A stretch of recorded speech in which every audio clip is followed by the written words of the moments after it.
Welcome back to the End of the Day show. I am your host, Matt Parker, and I'm excited to get into today's show, bringing you the latest, greatest news in tech, business, venture capital, and we do it all in a short site. So make sure to hit that subscribe button if you're here on YouTube, or share and follow on Apple, Substack, wherever we're at. But jumping right in today, first story talking about China's newest billionaire. So China has had a very interesting past couple years in terms of like their growth. I mean, if you think back maybe 3, 4, 5 years ago, it felt like they were going to take over the world. But a lot of their billionaires, a lot of the wealth that they have, these people have been very quiet. One of my favorite entrepreneurs, Jack Ma, who started Alibaba, he doesn't really do a lot of public stuff anymore. But today, according to The Economist, our first story, or also the Bloomberg Billionaire Index, China now has a new most wealthy person, and his name is Colin Huang. And Colin actually studied at University of Wisconsin. He was notable first for launching Google's China business, and he's now the founder of 2 e-commerce companies. And I've never shopped on these sites. I see TikTok ads everywhere for these sites, but Pinduoduo, I probably am butchering that, and Temu are both of his companies. And through those companies, he's become the richest person in China, according to Bloomberg. His fortune now sits at a staggering $48.6 billion at the time of this recording. And basically, it's all just been a low-cost e-commerce play, right? Platforms like Temu are just changing and challenging the way that people buy stuff online. I don't buy any of this cheap stuff from China, not because it's not good or it's bad. It's just, a lot of times, like, I'm just going to my local store and buying from, the local store. Or with clothes, I'm typically focused on a few brands that I like, but it's a trend. And I mean, this is how most of the world seems to be buying commerce. But it also comes with a lot of controversy, because a lot of the questions are around kind of the environmental practices, labor impact of this ultra fast fashion stuff. Like, I do really have a problem with the ultra fast fashion stuff. Like, I don't buy a lot of it, but I notice, like, my wife can buy stuff and you think it's great online when you see it and you see that person wearing it, and then you order it and it's like shitty product or bad product, and then you're summoned to have to send it back. So it's interesting though, but this guy's become the wealthiest person in China with this model. So he's clearly doing something right. Clearly a learning on just massive mainstream ultra fast fashion and just advertising. Transition into the second story that I wanted to talk about today. Read this really good article on The Verge about YouTubers, YouTube car creators leaving their channels. And so yesterday I referenced, kind of the creator economy, how it's impacting the Olympics. So check that show out, breaking down, how the Olympics has just been transformed by the creator economy. And this story talks about, the car industry and how, many of these car reviewers, and, me and my wife probably going to have to make a decision on a car here in the next couple of months. But these car reviewers are really how people figure out, what the next car is they want to buy, what it looks like, how it compares to other cars. And they've really become massive on YouTube. So The Verge published this article that examined why many popular car YouTubers are leaving their channels. And it comes down to private equity and venture capital. Surprise, surprise. What's happening is a lot of private equity companies are buying up these channels, and then the creators themselves are, cashing out, but they don't jive with the private equity model, which is kind of cut down, production and rev up revenue and profit. So Donut Media was the main example that they used, that it was acquired, and then many of the creators felt pressure to churn out hit videos rather than do the experimental content that they loved. And this has caused a very strong clash between the new owners, and some of them left. And it's not just Donut Media. Many other ones are, doing the same thing. So we're seeing this play out across channels like Car Throttle, Hoonigan, and it raises important questions about, the future of YouTube's creator economy. I was just looking at something from DJ Academics. That YouTube channel that boy got is making at least $35 million a month. So if he's making $35 million a month and YouTube has a split with the creator, usually 55%, then YouTube is making like $40, $50 million at least, right? A month. Probably way more, honestly. This is why I'm saying it's a crisis. The way how business works when you're in the content game, these companies talk directly, like YouTube's going to talk directly to Legos, going to talk directly to Disney. Like they're going to talk directly to all these Crayola, these companies that want to market to kids. And they probably say, hey, we have this guy named Mr. Beast, super brand safe. There's never been no allegations about him. He's the best. Like he doesn't curse, blah, blah, blah.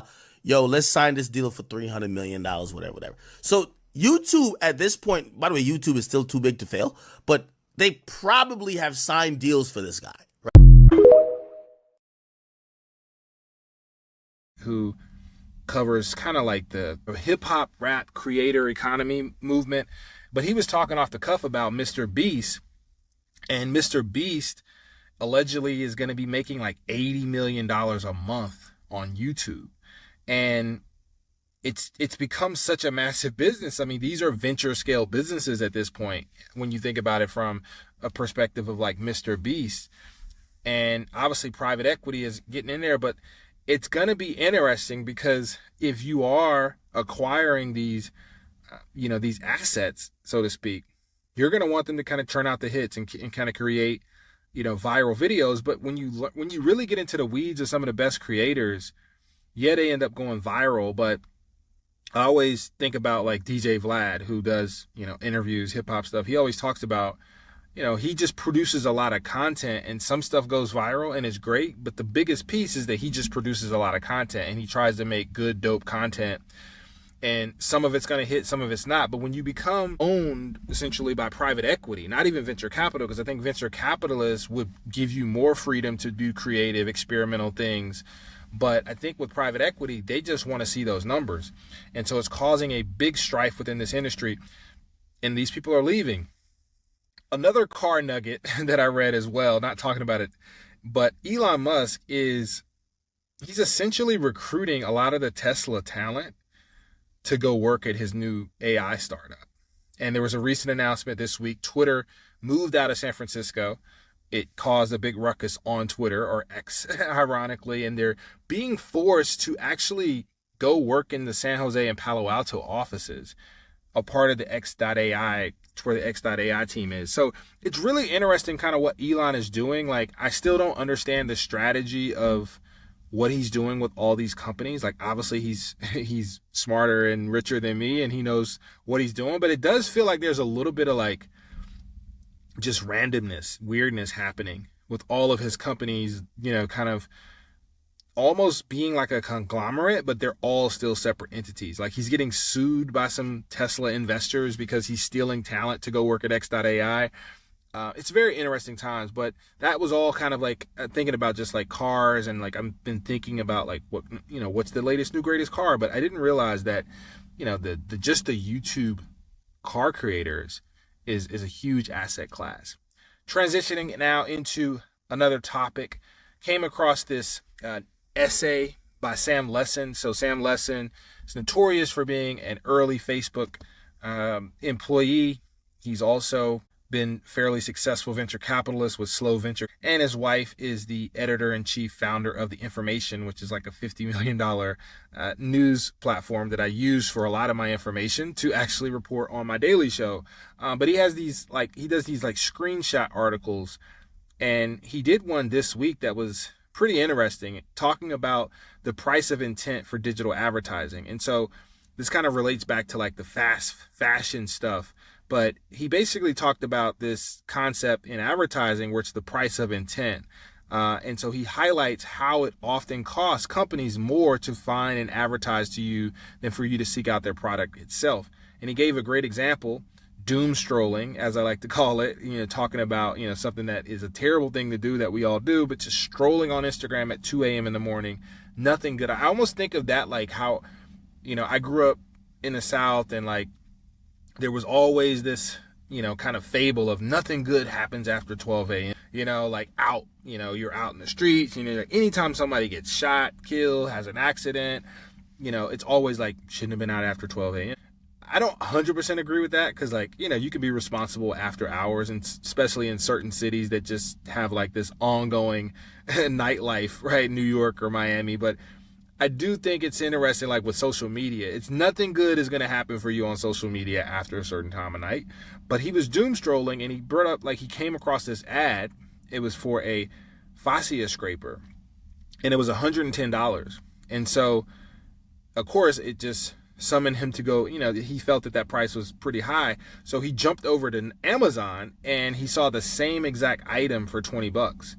And, just kind of that price discrepancy is pretty crazy. And when you think about it, it explains why Google and Meta are just like money printing machines, right? Because they are great at targeting you with the right message at the right time. And there's a premium that you pay for that.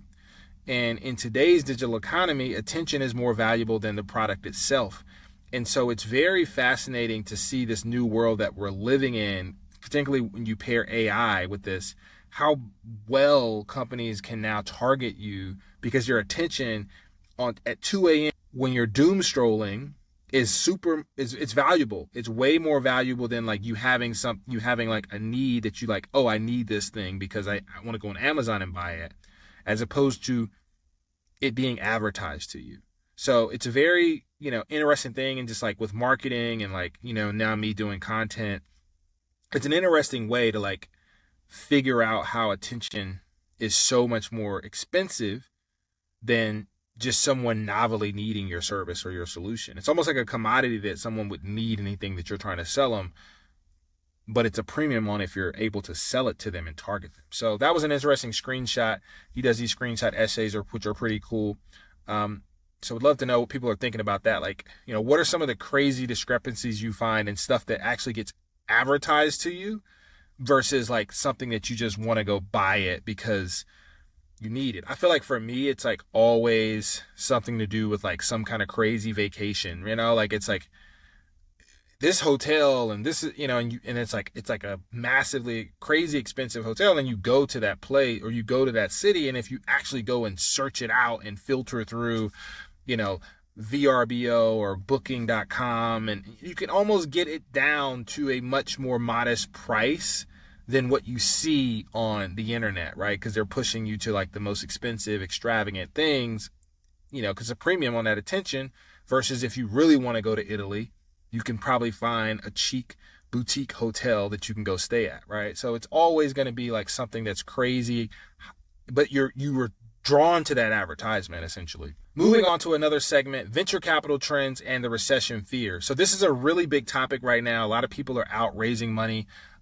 Some good news. In July, reportedly, there was $23 billion raised in venture capital, up 20%, according to Crunchbase. And major rounds are still getting done. Anduril just raised a big round, announced it yesterday. But there are, the cloud is in the horizon, and like, it's interesting what's going to happen in these next 2 to 3 months, because everybody has now this recession fear. JP Morgan, Goldman Sachs, all predicting a potential recession. The job data market has been mixed. I can tell you for sure the job market in tech is not that great right now, and it creates a lot of uncertainty. Not to mention political warfare going on in Silicon Valley right now, where you have venture capitalists, riding for Kamala, and then you have some of the most successful, wealthy venture capitalists still riding for Trump. So there's very, very, cloudy waters of what we're going to see. I think it means a few things for founders, right? I was having this conversation with a friend who's starting a company, and he's kind of like, it's not about the status, it's not about the money, but there's money out there. And I still think now more than ever, you need capital to build a business, right? Because there's so much, again, we're fighting for attention, right? So like your product could be great, but you're trying to get attention of a customer base that probably has other products that they could buy, right? That are already more well-known or already have some form of like establishment. So you have to actually be able to get that attention. It seems like obviously investors are placing a premium on companies that can quickly show value or grow, right? So again, I think it's all about growth still. I mean, companies trying to focus on profitability. Yeah, you should not try to spend. You should spend as little money as you can, but I think growth is still going to be rewarded. And then, being able to weather potential, economic tailwinds. If you aren't able to grow, what's your story on how you're figuring it out otherwise? So that's all for today's show. It's been a great week. Hope everybody's having a great August. I'll be back next Tuesday with another show. Please like, subscribe on our content on YouTube for Insights. That's FOUR Insights spelled out. Also on Instagram, and then me personally, Matt A. Parker on X and Instagram. Check me out there.